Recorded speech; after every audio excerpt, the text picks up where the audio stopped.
Welcome to Cars on Call. I am automotive journalist Steve Schutz. We're here along with, of course, trauma surgeon Stephan Moran. We're the only podcast that has a trauma surgeon who talks about car collisions from the trauma surgeon That's perspective. true.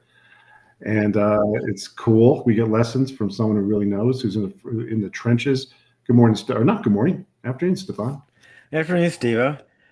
Yep, looking forward to. Glad I finally got you saying collisions and not accidents. It's only been 3 years, 141 podcasts, but good for you. Yeah, I'm a slow learner, Stephan. Yeah. So Looking we at you. are, I was looking yeah, at our shirts here. Blip Shifts should sponsor us. they I know should. you. I mean, I've got the super cool new Bullet Blip Shift on, and you've got a cool Toyota. Was that FJ?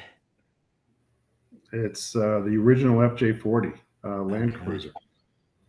There was one I just bought. I forget what it was, but it was great. I don't know. I buy a lot of them. I think my first one I ever got was the Mercedes 190 Evo, and then I got a Saab 900 Turbo shortly after that. And I've been just buying them. I bought a Volkswagen Golf is one of my favorite ones. The Gen One Volkswagen Golf, and I think it's probably my favorite one. Although I got an RS7, which is Nice. pretty cool.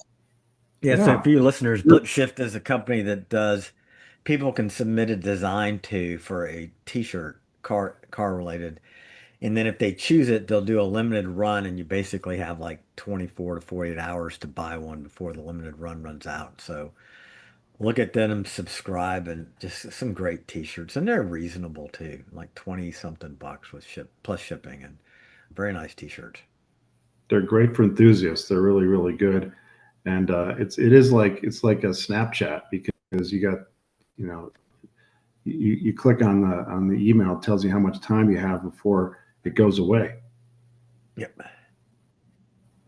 So we're going to talk about it's funny. This is Monterey Speed Week. We're not there, neither one of us. It looks pretty cool. We're going to talk not about that, but we're going to talk about, is BMW going to make a G-wagen competitor? We hope so, but we're going to talk about that. Trauma surgeon safety is always a lesson on our podcast from our trauma surgeon, Dr. Stephan Moran, and that's always cool. I spotted an interesting car, and I will hint by saying it was kind of a Toyota, and then we're going to talk about Ford stuff and then ideas in supercars. So a lot to get through, but we are going to certainly have fun. Adams is away. He's got some issues that he's taking care of. He's unavailable today. I think he's going to be here next time. We're going to talk about Audis, but I'm going to start just kick the thing off by saying there's a rumor. I think it's a well-founded rumor that BMW is going to make a G-wagen competitor. The Mercedes G class is basically a ladder frame truck that has been out. There's a new version now, but it has been out since the 1970s. The original one was actually commissioned by the Shah of Iran. He wanted a military vehicle for his military that could go over sand and not break down. So Mercedes shipped him a few thousand of the original G wagons, and then they thought, well, we can sell this, and then they did, and they've been selling it pretty much continuously. Not in the United States; it's been interrupted here and there, but they've been selling it continuously since the mid 1970s, and it was redone, I think, in 2018. Completely new platform, new chassis, new everything, and it's been incredibly popular. During COVID, it was like the car, we talked about it, to get. And the whole YOLO COVID ethos made these, $50,000 over sticker vehicles just absolutely hot. And they're still hot. If you want to get one and you want to get it today, it better be electric. There's an electric version. But if you want the gas version, especially the AMG 63, you are going to wait. You have to know somebody. It's very, very difficult to get. Even if you order, you're going to wait a year, two, maybe more. So, BMW said, we think we're going to compete. Stefan, is that a good idea? I think it is. the Escalade is kind of like the baller's vehicle, and then the G-Wagen is like the coaches and the team owners' Escalade. It's one step up in that whole ethos of having to have, some big fancy apocalypse saving vehicle.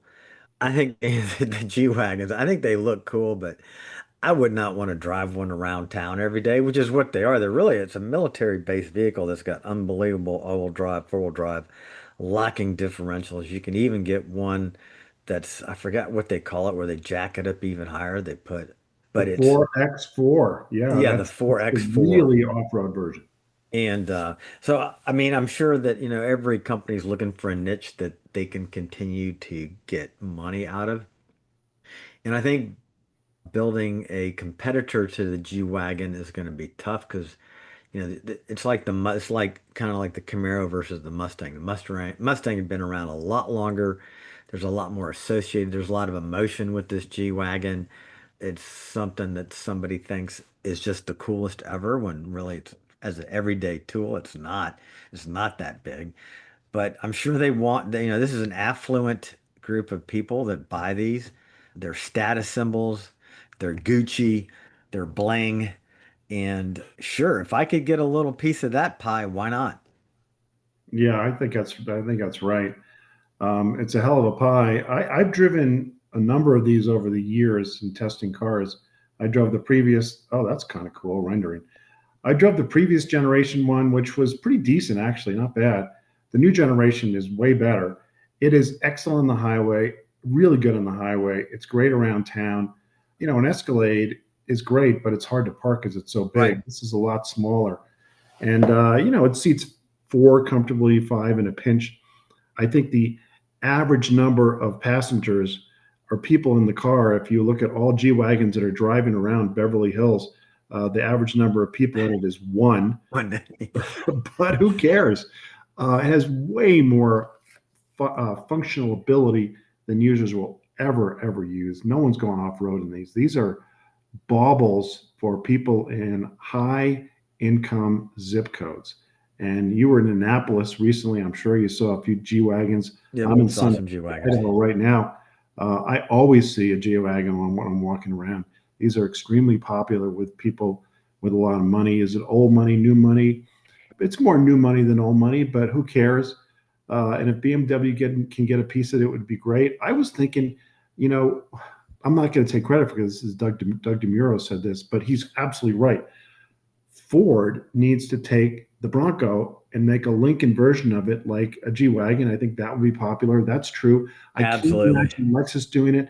I think Audi should do it. Yeah. So, I mean, think about it. I drive an F-150 Platinum. I mean, that's a blingy truck. It's super comfortable, super nice, luxurious. And I guess, I've never driven a G-Wagon. It sounds to me like you're riding in a G-Wagon is like riding in an F-150 Platinum versus a base XL or something. They've engineered a comfortable ride into it and probably engineered some lightness into it. But yep, I agree with you totally. Ford could so sell one with a Lincoln badge on it and make it a little more rugged, cool looking. Yeah, I was thinking Audi could use something like this. It would give them a little extra Well, yeah, credibility, something else to sell. It would bring people into the showrooms. Lincoln needs that because their cars are pretty ordinary. So I think Lincoln could absolutely use it. Lexus kind of has it. They have the LX, which I have. I have the LX 600, and that's basically a Land Cruiser. A lot more function than I need, but that's why I bought it. So Lexus has it with the LX and the GX. They have these Overlander packages, and so they don't really need it. They have it. I was thinking maybe Acura. No, I don't know. I think Acura. What's the point? I kind of no, given up on Acura in every way, and I can't really think of another manufacturer who can really use it. Although I have said for years, certainly since we started this show, since the Bronco came out, I said Chevy needs to make a Blazer, and they never did. A Blazer that's like the Bronco, which is like the Jeep Wrangler. And I made the point, if Chevy made a Blazer that's like the Bronco and like the Wrangler, it would sell like crazy because there's C10 Blazer back in the 60s and 70s that was so popular. And they can make a Cadillac version of that Blazer. there you go. All right. On to trauma surgeon safety. All right, we're gonna pull up here. There we go. Should have a new screen pulled up here, a new slide to share. So today, kind of with all, all this international tariffs and tension and talk of our 51st state, I thought I'd look at we could actually learn from our Canadian neighbors.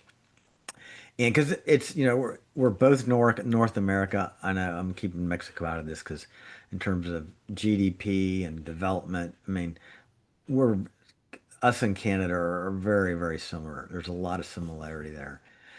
But when you think about Canadians, I always think of Canadians being, in general, much nicer than Americans. And I actually couldn't find anything about Canadians being nicer. But what I did find, studies have shown, if you look at social media, the one thing that is definitely that shows up is they are much more polite on social media. So I got to thinking, you know, more polite in social media means you're more polite in your daily life, means you're more polite around behind the wheel, and being more polite behind the wheel of the vehicle means you're more respective of other vehicles on the road.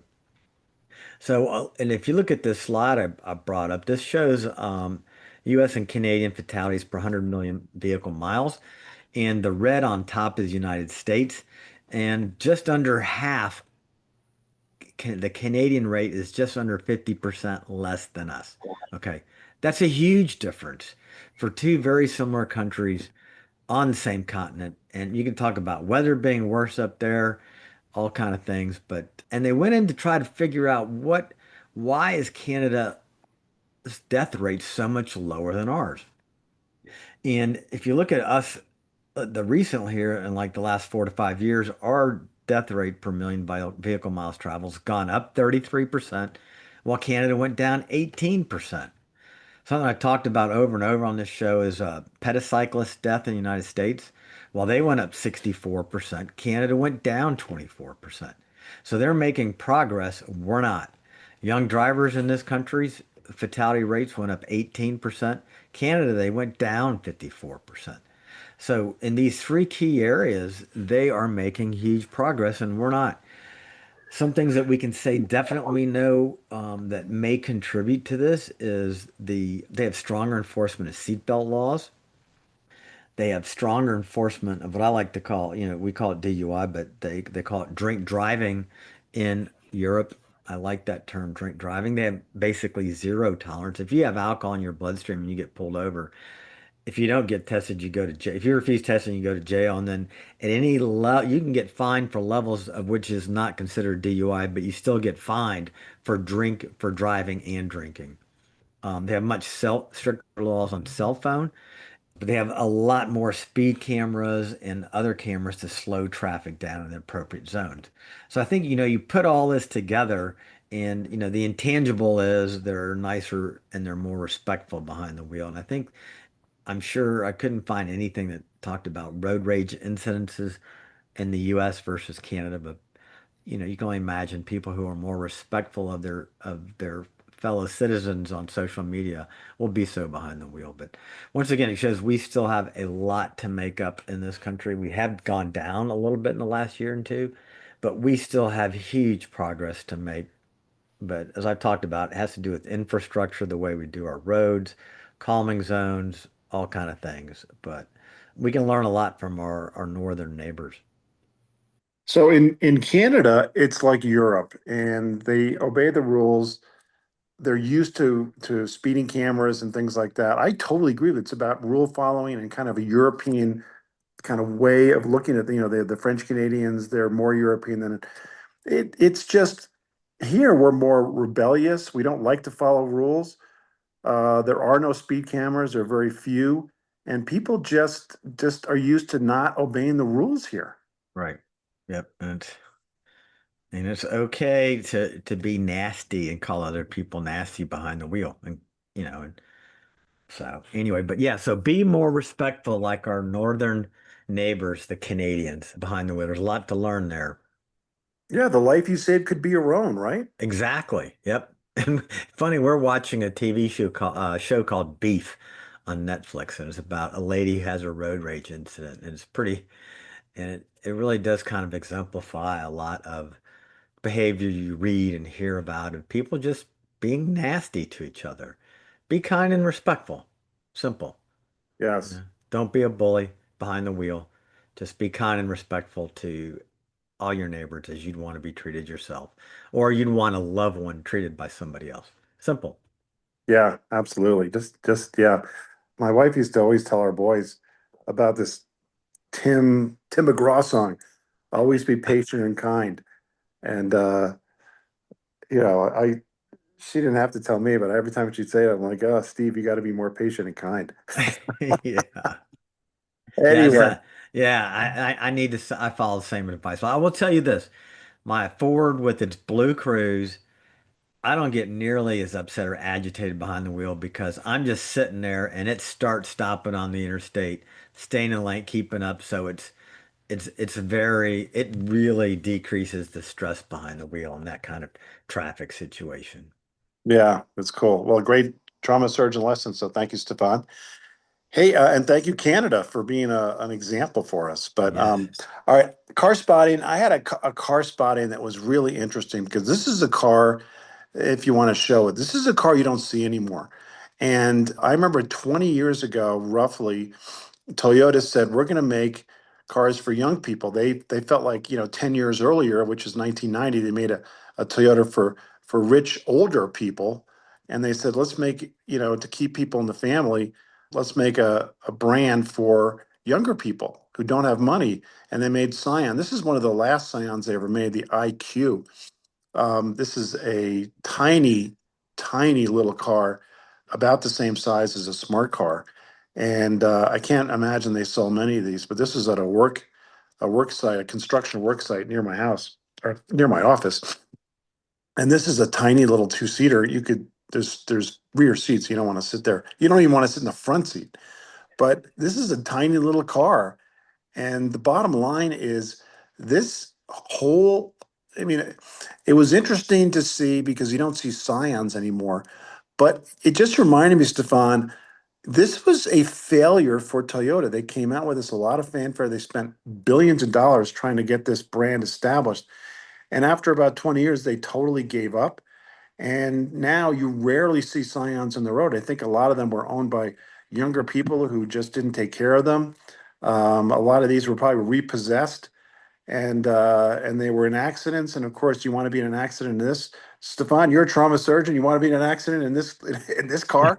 Absolutely not. So, what's interesting, their whole idea was affordable, customizable, distinctive sport compact vehicles, pure price, no haggling.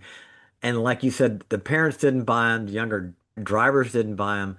And like you said, the dogs weren't eating the dog food that Toyota thought the dogs wanted. And then I read a great quote about this and preparing, and I'll show another picture here of another Scion. And they said, of course they failed. It's a car which can easily be mistaken for an abandoned fridge when parked. You know? And here's I another had one. not heard that. Yeah, and I mean, exactly. It looks like an abandoned refrigerator, doesn't it?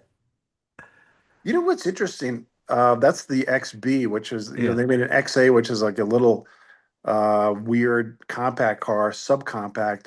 It reminds me of the Yaris. Of course, it's on the Yaris platform, but right. the XB, which is the boxy one that looks like a refrigerator, Yeah, I remember thinking at the time, this is supposed to be for young people. Every person I ever saw driving it was old. and yeah, exactly. It was a total fail, but it was interesting cars. I thought Um, that the Scion XB, the boxy one, was the car for an older boomer who couldn't stretch and afford a Subaru Forester. yeah, I just thought they were all ugly. I didn't even like this little coupe here that they came out with. I just thought it didn't look good. They tried, but it was a failure, which segues us into Ford. I Um, want to, yeah, tell me about Ford. Yeah, you have some okay, thoughts. I do have some thoughts. So, So get the Scion off the screen so I can see you. I'm gonna get it. There we go. But Signs off the screen. So, but yeah, I want to hear this, Stefan. so a couple big news from Ford this week, and as y'all know, I'm a big Ford guy. I think Farley's fantastic, but boy, they're putting their necks out a little bit here. So basically Ford invented them and introduced the world because of the way his old man Ford learned manufactured the Model T.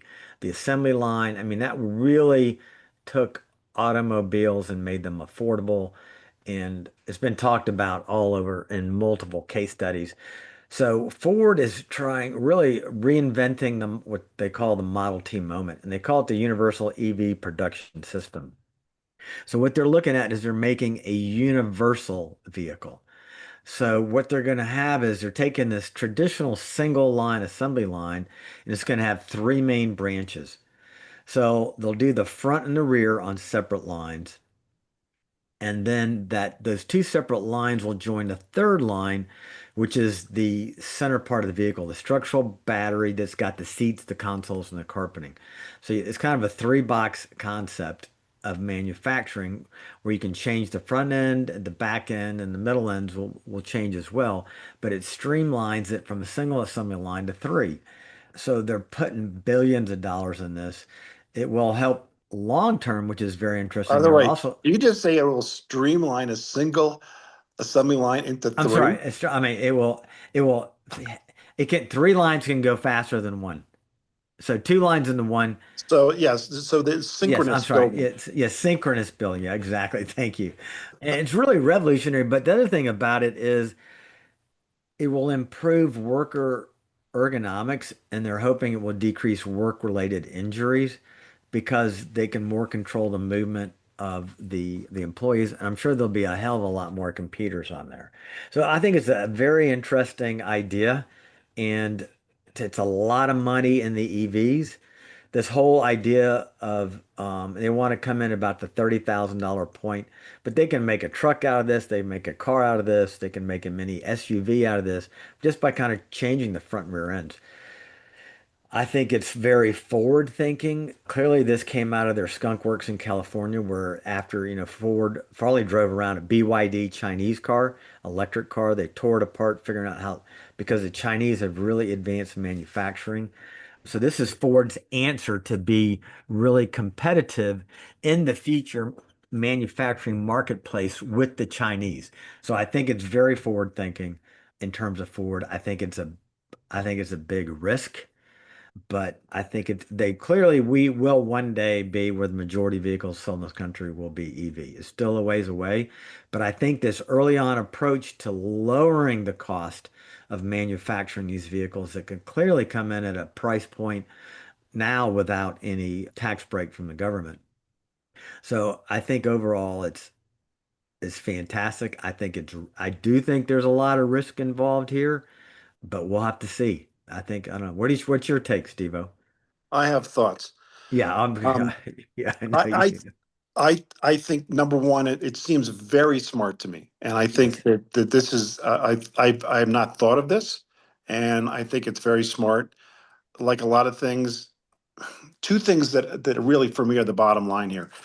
Number one, this is just another way of achieving what any automotive manufacturer knows is the holy grail, the ability to have one factory, and you can have these factories all over the world, and one factory, and you just type in a keyboard and you can change, the factory can build a Yep. tiny SUV or an F-150 on the same line, and everything in between. And the reason it's the holy grail is it's incredibly difficult to do. Yes. Incredibly. But ever since the 1970s, this has been sort of something that is worth trying, because in the 1970s, which is really the only time in automotive history, many automotive brands, particularly those that were American, were completely caught with their pants down because they were unable to respond in any kind of way to the oil shock. And when gas went from 30 cents a gallon to over $1 a gallon overnight, and because of the embargo, you couldn't get gas. All of a sudden, fuel economy went from who cares to absolutely essential, literally overnight, and the U.S. manufacturers could not respond. I remember talking to my girlfriend in college, but this would have been early 80s. I was talking about this with her father, and her father owned a Chrysler Plymouth dealer which went under. It went Wow. bankrupt. And I asked him about this, and I said, I don't get it. Like, why don't you just order more Valiants and Dusters, the cars that people are buying, and not order these big cars. And he said, because Chrysler and Plymouth said to us, if you want a Duster, you have to take three of these Furies with it. You have to take these Chrysler 300s and the Imperials, the cars that nobody wanted to sell. They would give to us and say, you're stuck with it. And he goes, we would lose money on all of them. We make a lot of money on the Dusters and the Valiants, but there weren't enough. We couldn't get enough from the factory, and we died. It was absolutely terrible. And of course, you can see why a manufacturer would do that. They're trying to offload their pending bankruptcy. It's better if a dealer goes bankrupt than if you go bankrupt. But that was the problem. They could not stop because of union deals and contracts. They couldn't stop making these huge vehicles, and then they couldn't engineer a new vehicle. They had to build new plants. So they went from making a lot of money when gas was 30 cents a gallon to all of a sudden losing tons of money. Chrysler, of course, famously did go bankrupt. They were bailed out by the government in the late 70s. But that was the problem. So ever since then, everyone is like, oh crap, we need to have the ability when gas goes cheap, we want to build trucks. And when gas is expensive, we want to build small cars. We had the same thing after Hurricane Katrina, but the manufacturers were able to respond better and they stopped making expeditions and they started to make more escapes. This is like 2005 or so. So this has been a holy grail. But again, what they did there was they would kind of shut down or minimize the expedition plant and they'd make more escapes, have it go 24 hours, the plants. But if you could make a configurable plant where you can make all these things, it's good. I'll say two more things and I'll let you speak. I'm sorry, I'm kind of going too long here, but No, number, I just great comments. I didn't think about it from this standpoint because everybody has forgotten. I remember the embargo. Couldn't get gas. I remember sitting in yeah, line with I mean, lines. Look it up, you younger people. 70s embargo, and I forgot about that. or spray painted signs. They put up a big cardboard sign that said no gas. Right. So the other point is that the closest that I've seen is Volkswagen. And Volkswagen on the Golf platform, it's called the MQE, I think, or MQB. MQB platform, you can make a Volkswagen Polo all the way up to the Volkswagen Atlas. Wow. Same platform, same plant. That's the closest anyone's come. And then the last thing I'll leave it with is, and this is what I would tell to Jim Farley. Carlos Ghosn spoke to Stanford in 2005. Carlos Ghosn, of course, famously ran Nissan and Renault, and he said, in automotive and in all business, he's talking to the business school. He said, in all business, he said, it's 5% strategy and 95% execution. Then he said, no, that's wrong. He said it's 2% strategy and 98% execution. That's my challenge to Jim. It's easy to say, let's make a car into thirds and then bring them all together. It's hard to do it. Yep. I think the only thing that I could foresee is I think if there's a way that he could squeeze hybrid into there somehow. I think it's America's adoption from an infrastructure standpoint of the electric vehicle is going to be difficult. But if this startup plant could crank out with this three modular system a vehicle that included a hybrid platform in addition to the EV, I think it's phenomenal. I mean, I think that because that would help carry the transition because, from hybrid, so you see this transition in America, I see of going from full on ICE internal combustion engine to hybrid to plug-in hybrid to electric. And because Europe, you can't drive. A lot of cities in Europe, you cannot go into the city with a internal combustion engine vehicle. So it's happening around the world, but slowed down. But boy, if he could get that little component in there, to me, that's the ultimate holy grail. I think what he's doing is fantastic. And by the time this plant gets started up and running, the adoption of the electric vehicle, and he doesn't need to get a whole lot of market share from Tesla to make this really a go. The Mach-E has done well. So I think there's great potential, but can they ride the storm out of the American infrastructure to make this a profitable turn? But the minute they are, they'll be all on it. But the question is, what is their window of profitability from this plant? You know. Yeah, So, I like the idea. What I would say is basically echoing what you're saying, but being more specific. They should be able to do everything from a hybrid where there's no plug to a plug-in hybrid to a yep. full Mhm. BEV, absolutely the same platform and the same plant.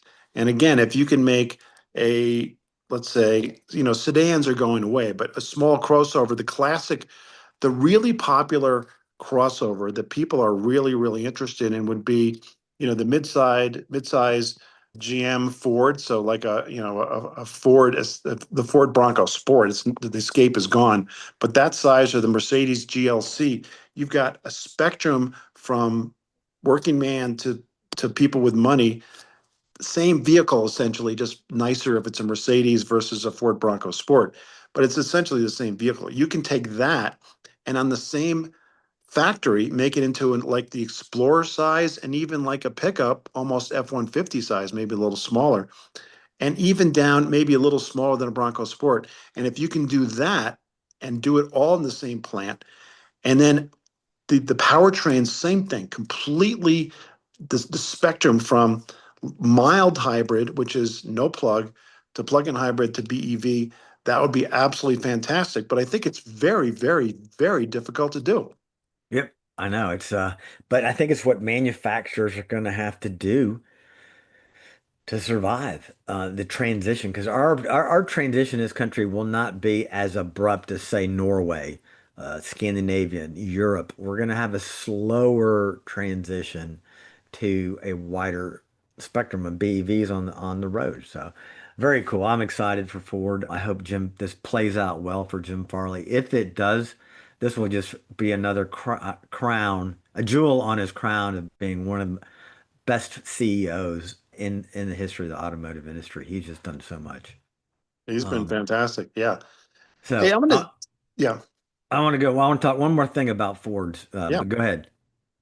Well, the only thing I was going to say was, Yep. you talk about what the future is going to bring, and increasingly, I'm thinking that the automobile will, number one, become more self-driving, more electric, but in addition, we're going to see more people up in the air. And I Yep. said that my view on everything was changed because I took a Blade. Blade is a helicopter company, and they do a lot of, especially New York City type helicopter trips. You can go from, the classic one is New York City to any of the airports, and you go from Lower Manhattan and you're there. It took me 7 minutes to get to Newark. So different. It was pretty expensive. It was $600 a person, which is, Wow. it's a Yeah. it's a lot, but it's so incredibly. And by the way, it's also a tour. You go over the Statue of Liberty, by the World Trade Center. What's the island where all the Ellis. Ellis Island? You go over Ellis Island, so you get a little tour, and then in 7 minutes you land, and you're at the airport. It's so fantastic, and I'm like, this is so great. This should be a Joby, and Joby, of course, is the rotor company that makes these drones that are so big you can put 4 to 8 people into these drones, and it's Wow. complete. There's no pilot. It just goes from docking station to docking station. And I thought, this is the future. We need to have a Blade, but without a pilot and a driverless. Because think about it, if we have the technology for a car to drive around San Francisco where there's traffic, well, how about Lower Designated Manhattan? airspace. Right. Yeah, Yeah. it's designated as birds. It's like there's no deer, there's no kids on bicycles. Like, this is easy. And Yes. it's got like 6 rotors up there. If one breaks down, who cares? You're not going to crash. Absolutely, to me, this is the future. Well, guess what? Last week, Joby bought Blade. Ah, there you go. So It's anyway, coming. yeah, that to me is the real future. It'll Yeah, be I would feel safer getting in a drone, self-piloted drone than I would a Waymo, honestly. yes, Because yeah, there's no cars, no people, no pedestrians, no dogs, like you said. I mean, exactly. It's just, and the FAA would give them designated airspace, yep, A to yep, B. a I mean, corridor. a quarter. Yeah, yeah, perfect. So yeah, great idea. But Anyway, what else all right, about Ford? one other thing, Ford. So Ford talked about they're doing the limited edition 67, the Ford GT Mark IV, which is a long tail GT, in honor of the 1967 win at Le Mans by Ford in the GT4. And that's the only, first and only ever All-American win at Le Mans for driver with Gurney and Foyt, chassis, engine, and tires and motor. But they're going to build 67 of these. It's hand built, it's track only, 800 horsepower, blah, blah, blah, blah, blah. It's like, okay, once again, we have unobtainium coming from a company. And okay, the next one, the Ferrari. Here, let me show you another picture there. It's beautiful. I love it. But then you got the Ferrari released the F80.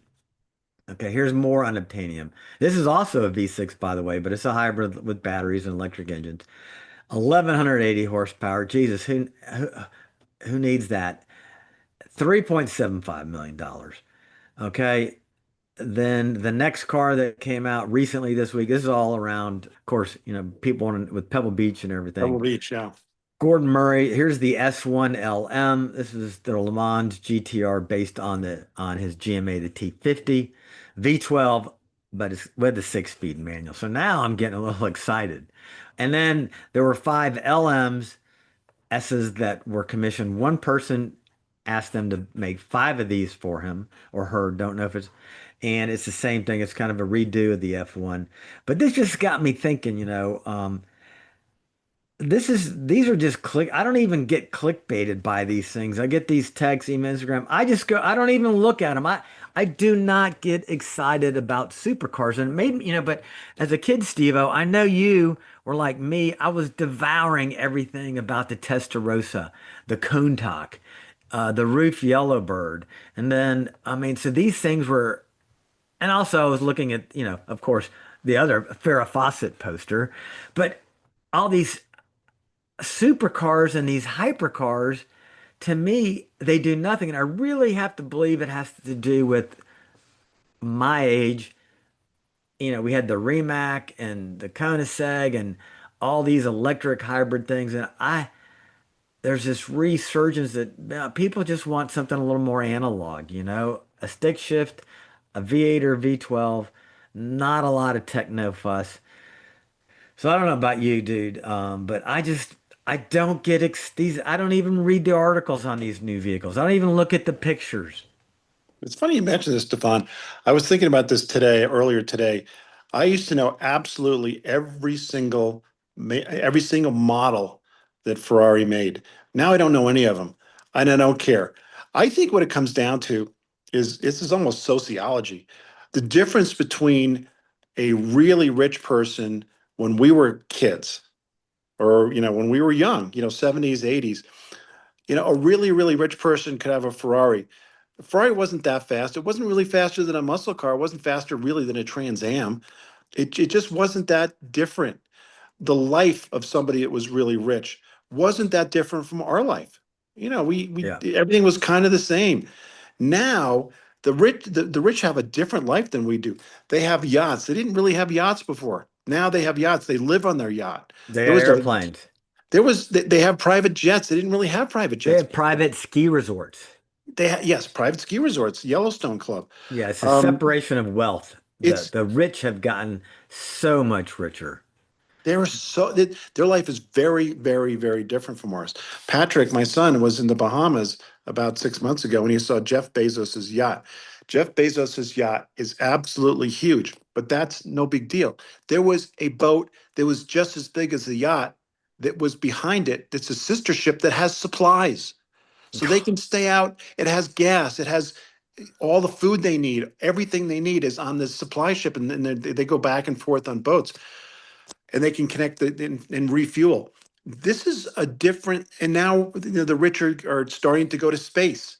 So rich have different cars. Bugatti. I remember reading that if you own a Bugatti, this was the Veyron. It may even be worse than this now. If you own a Bugatti Veyron, the average owner of a Bugatti Veyron owned himself 86 cars. That was the average. Wow. So you have all these cars, probably they have 10 homes, and each home has 5 cars.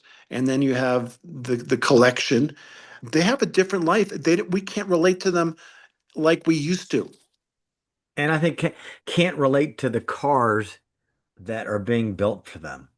Right. I just, yeah, I have these car. I mean, they just they don't interest me. The Ford GTD interests me because it was basically designed to go after the 911 GT3, one of the greatest cars of all time.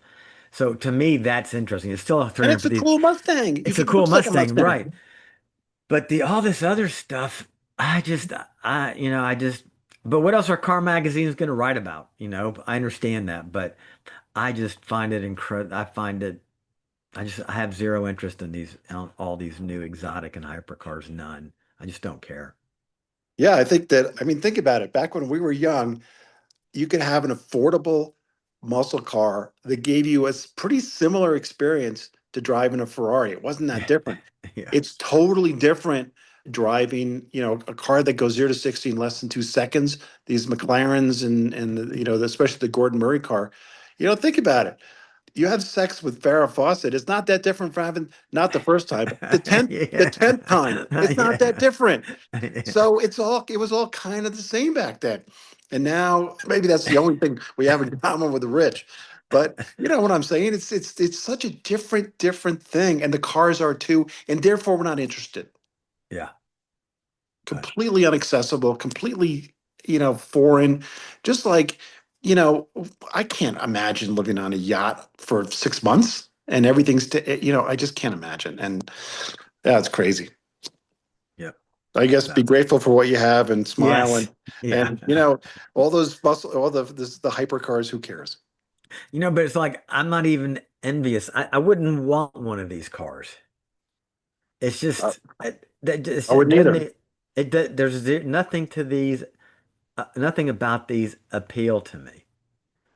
I think the experience can be had in so many different other vehicles that'd be a lot nicer experience. I mean, would I want to have to wait on Ford to show up at the track with the service vehicle and all the mechanics like you have to do with the Ferraris before you can even drive your car? No, I want to jump in I want to jump in my garage and head out for a drive because oh my gosh, it's been raining for 3 days. It's gorgeous. I want to go for a ride. But you can't do that in Absolutely. these. No. Now you have to have a whole team to fire the thing up and then maintain it. So yeah, it's interesting that but as a kid I loved these, but you're right. The difference between what is this all now it's unobtainium. It's completely unobtainium. Yeah, I have as much interest in these cars as I do is who is going into space on, paid going into space, you know. Yeah, guess what? We're not going into space. Space, yeah, exactly. All right, we'll go ahead All and right. wrap this up. That's it for today. All right. Well, remember to like, listen, subscribe. That way you'll be notified we do a podcast. Hopefully we'll have Adams back with us in 2 weeks. And have a great week.